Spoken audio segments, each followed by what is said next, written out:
Hello and welcome to the program. Today we are in Marseille and we're in the city's old stock exchange building, and we're here for a business conference that brings together businessmen and women from around the Mediterranean and also the Middle East. Also here is the Secretary General of the Union for the Mediterranean, Youssef Amrani. Mr. Amrani, thanks very much indeed for taking the time to speak to us. It's my pleasure. Now, the Union for the Mediterranean was set up in 2008. There's been lots of criticism since of infighting within the organization. How would you define the state of health of the Union for the Mediterranean today? Today, I think we are in a very positive mood. First, because the context is different. When it was created, of course, there was some difficulties at the beginning, but today there's a new context, a new momentum. The Arab Spring, Europe in a financial crisis, Europe is now revisiting its neighborhood policy, and today we have started to work on specific projects because there are needs, there are expectations in the south, and we were obliged as Union for the Mediterranean to meet the expectations and to bring the necessary responses to these needs in the region through concrete actions, through projects. But you say that the Arab uprisings have changed the context Yes. of the region. How so, though? Because, of course, within countries such as Tunisia, Egypt, and within Libya, we've seen tremendous change. But how is the changing the dynamics between Europe as well as the south of the Mediterranean? Okay, because there are some needs, there are some expectations created by this Arab Spring, and Europe and the Mediterranean countries should support these transitions through economic projects, through support of the democratic transition, and this creates a momentum of dialogue. And today, the Mediterranean is at the core of the international agenda. It's a priority for Europe because today Europe cannot compete with the bigger markets like China or Latin America if it has not an environment like the Mediterranean to be able to compete. You have to have in mind that the Mediterranean is 800 million inhabitants and it's 43 countries. It's the major grouping now in the world. And today I think we have a historic opportunity to work in the region by creating jobs for young generation, creating wealth, promoting growth, and also it is an opportunity for the business community in Europe to be able to invest and to make money in South Mediterranean today. Now, you say, though, that, yes, the Union for the Mediterranean, it has 43 member states. Yes. Israel is one member of the Union. Yes. And we have seen the Arab-Israeli conflict in particular hamper the Union for the Mediterranean since it was created a couple of years back. Before the Arab-Israeli conflict is resolved finally, is there any way that the Union for the Mediterranean can actually make a difference? Well, today it's making a difference. We have just adopted unanimously a project on desalination of water in Gaza.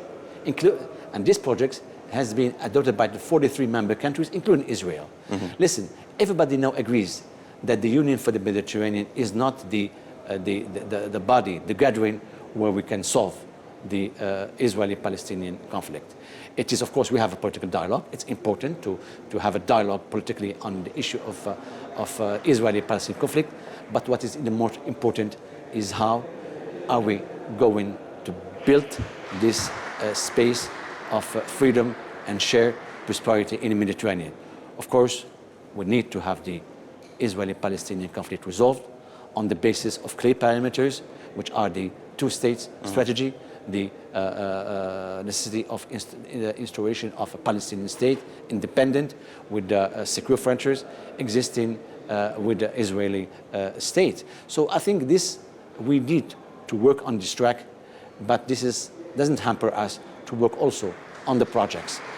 These two processes could go hand by hand, of course, but I think this example of the project of water in Gaza Strip is an example of that we can work together. That's a bottom-up approach, so to speak. Exactly, bottom-up approach. And would you say that is your approach across the Mediterranean region? Well, how are you trying to implement that? My vision today has changed because of the new context I told you. We have to work on regional integration. We have to associate new players in the region, like civil society, youngs, parliament. You have to have in mind that today the European Parliament is a co-decision, has a co-decision power in the European Union.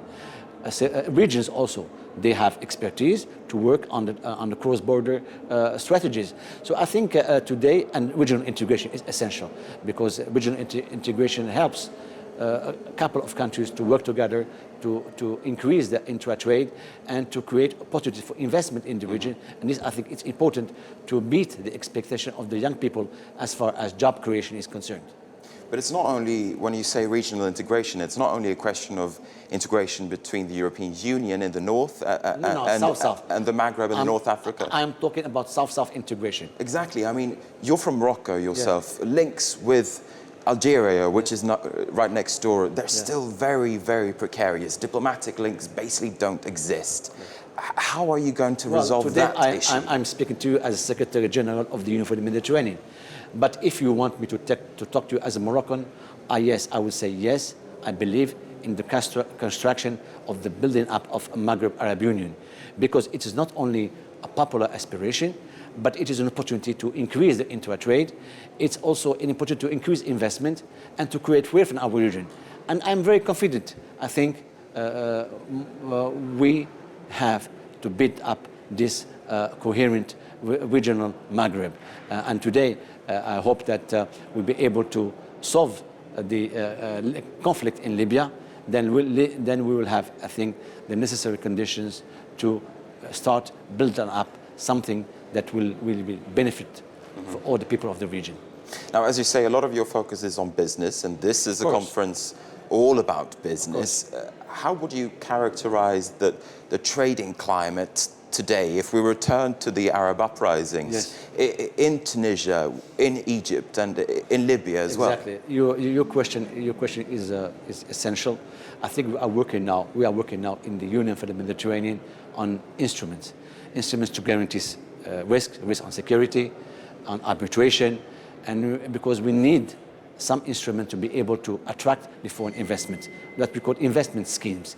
And we are working with the partners, with the EIB, the European Bank, and other institutions to work on schemes for the region to be able to create, as you said, rightly said, the accurate environment for business. Because today we have to support the SMEs. And we have at the Union for the Mediterranean, a very important program to support SMEs, because SMEs are essential as far as job creation and promotion of growth is concerned. And that's why we are working on this issue with young people. And we are with incubators for young people who would like to create their own business in fact, to make money. But what would you tell an investor that is eyeing this region at this stage? For instance, eyeing Tunisia. Yes. We've got an upcoming election in Tunisia. Yes. There are concerns that election could lead to more instability in that country. As I say, what would you tell an investor that is looking at this market? I will tell them that today history is knocking at our doors. We have to invest in these southern countries of the Mediterranean because there are a lot of opportunities. These countries are growing. Morocco is growing 5-6% every year. Other countries in the region are growing. There is an enormous potential, and we have to invest in the future. Today, the market in Europe is a little bit low, or maybe it is, how I would say that in English, it's very tight. And today, the Mediterranean is an opportunity to invest in the future because there is a lot of expectations, a lot also of projects as far as construction, building up, transport, highways, and so on. And it is also an opportunity to work together in partnership with our colleagues from Europe and the Mediterranean countries of the south. I want to press you a little bit on that, though. Please when do. it comes to the investment climate, as I said, there is an election coming up in Tunisia, as well as there are elections coming up in Egypt. We have tremendous risks, though, here on the table. And a foreign investor looking at that, he's probably, or she is probably going to be scared off. The investor looks for the environment to make money. The investor looks for democratic country. The investor looks for transparency. Investor looks for the openness of the economy. And through these transitions, these countries are moving towards this kind of climate. Listen, today, Morocco has an advanced status with the European Union, has the necessary tools to work with Europe. Morocco is participating in, and it's an example I'm giving. So it's a model of success as far as the relation with Europe and investment. Morocco is building highways.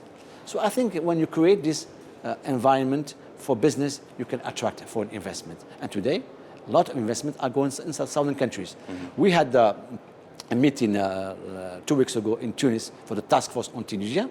A lot of business people were present from Spain, from France, from everywhere. They were very, very much interested by the transition in Tunisia. And they were there, all the companies, all sectors, and they are ready to help. Even some companies have decided to open offices in Tunisia. This shows that when you have a transition, democratic system building up, you have investors coming in because it is a potential market for them. We don't have a lot of time left, but I want to pick your brain, though, on the situation in Syria at the moment. What do you make of that situation? I think that democratic transition is essential everywhere in the Arab world. And today, I think Syria is moving. We need to have an agreement between all the political parties, political systems in Syria, to build up a democratic system. There is no room for failed states in the region. There is room for democratic systems, for open economic openness, and building up of countries that can face the expectation of the young generation.